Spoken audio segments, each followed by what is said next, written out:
think St. Paul had it right. The love of man is the root of all human. He didn't say human, he was 22, all human.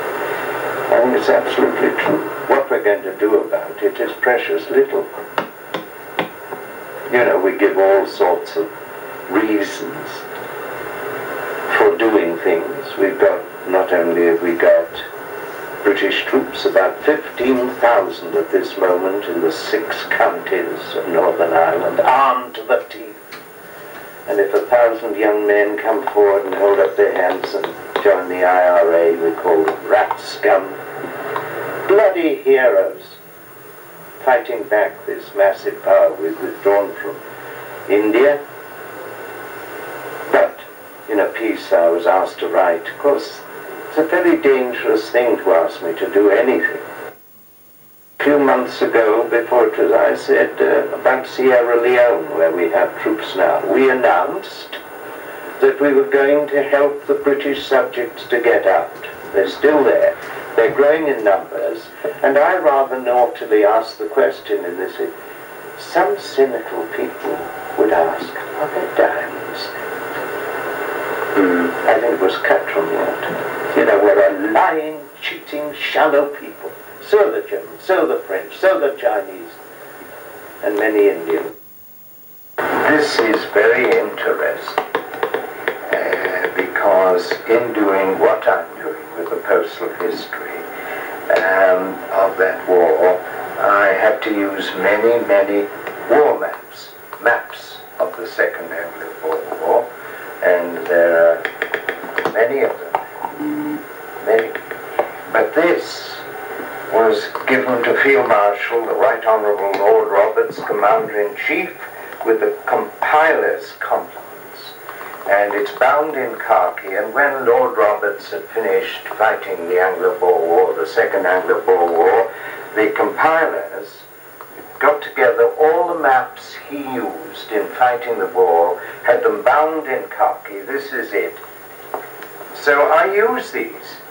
These are the very maps that Lord Roberts used to fight the war. And I use them because they are the most detailed that exist. Farms are noted on them. You see, there are different areas. That's the Bloemfontein area. It says so there. The Thule, both in the Free State. They are the most detailed maps of that period that could exist. And the interesting thing is that there, Lord Roberts, day after day, fighting that terrible war, used these maps, and I sit up here in Islington doing my postal history using the same maps.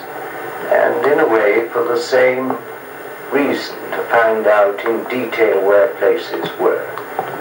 100 years later? Yeah. That's it. Thank you. Okay. Is their great General Christian de Wet.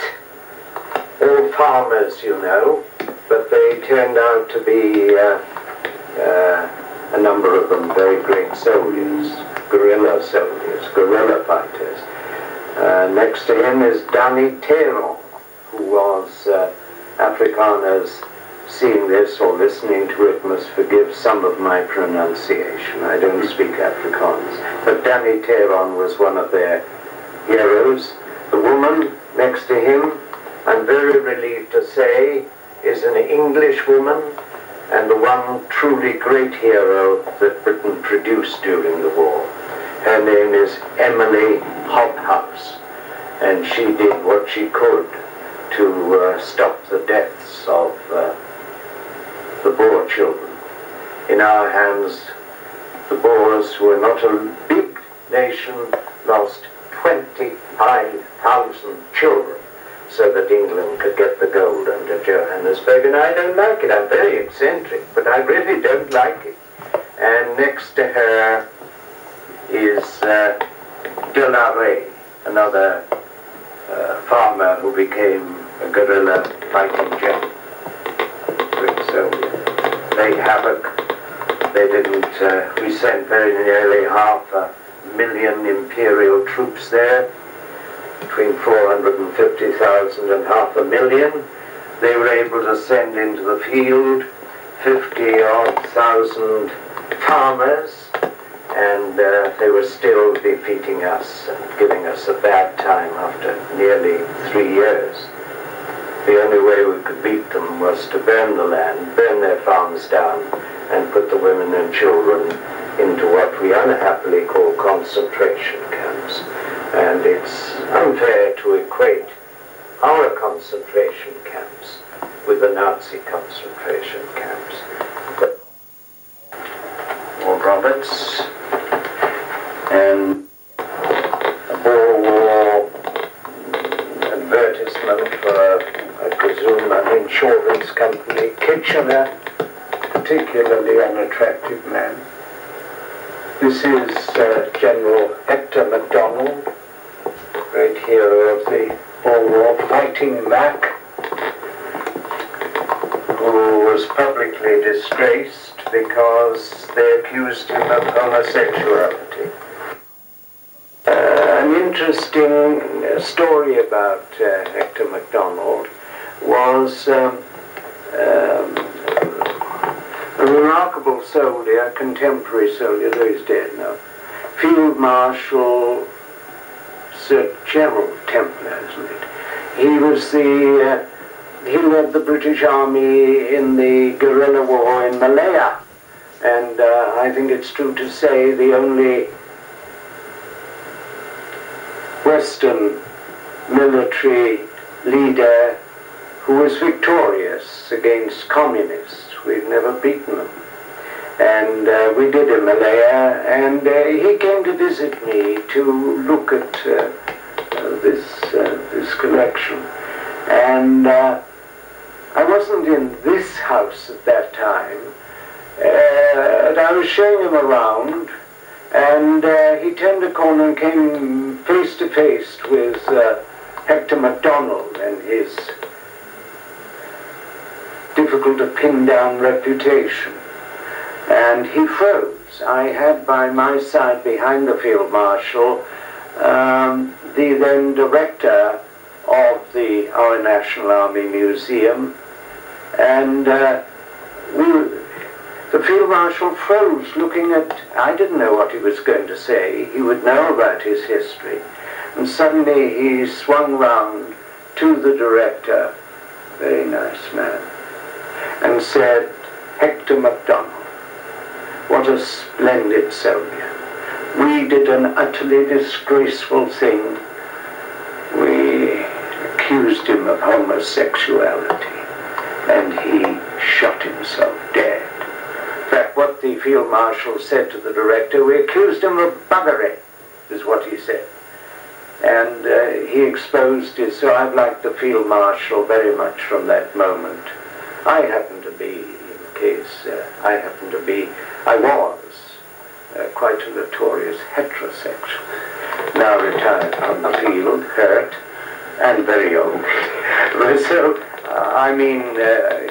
these prejudices are bitterly cruel and ignorant, in my opinion, and the Field Marshal knew that.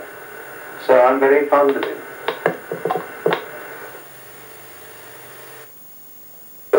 Mementos of my interest in Irish republicanism. That's a replica, very carefully made, of the most famous flag in Ireland. It's in the, people think I've nicked it when they see it, because it's very carefully made. I made a film on the life of that man there, Michael Collins. And when we showed the credits at the end, we had that flag flying in the wind, that Irish Republican flag, and the credits went across it. And my boss at that time was Lord Grade. And Lord Grade offered me all sorts of attractive temptations if I just keep my mouth shut about the British government suppressing that film. They suppressed it. If you speak a truth in this country, a truth, they can get halfway, even 3/4 towards it, but they're not going to like the truth, the whole truth, and nothing but the truth. And I didn't accept I would have liked them, his offers. But what I said to him, I said, sir, what I would like, yes, Mr. Griffith, yes, my boy, he'd call me. Though I was then, I must say, 60, I'd like one of your cigars. And he gave me that cigar. So I have symbolically framed the Republican flag. Quite liked him.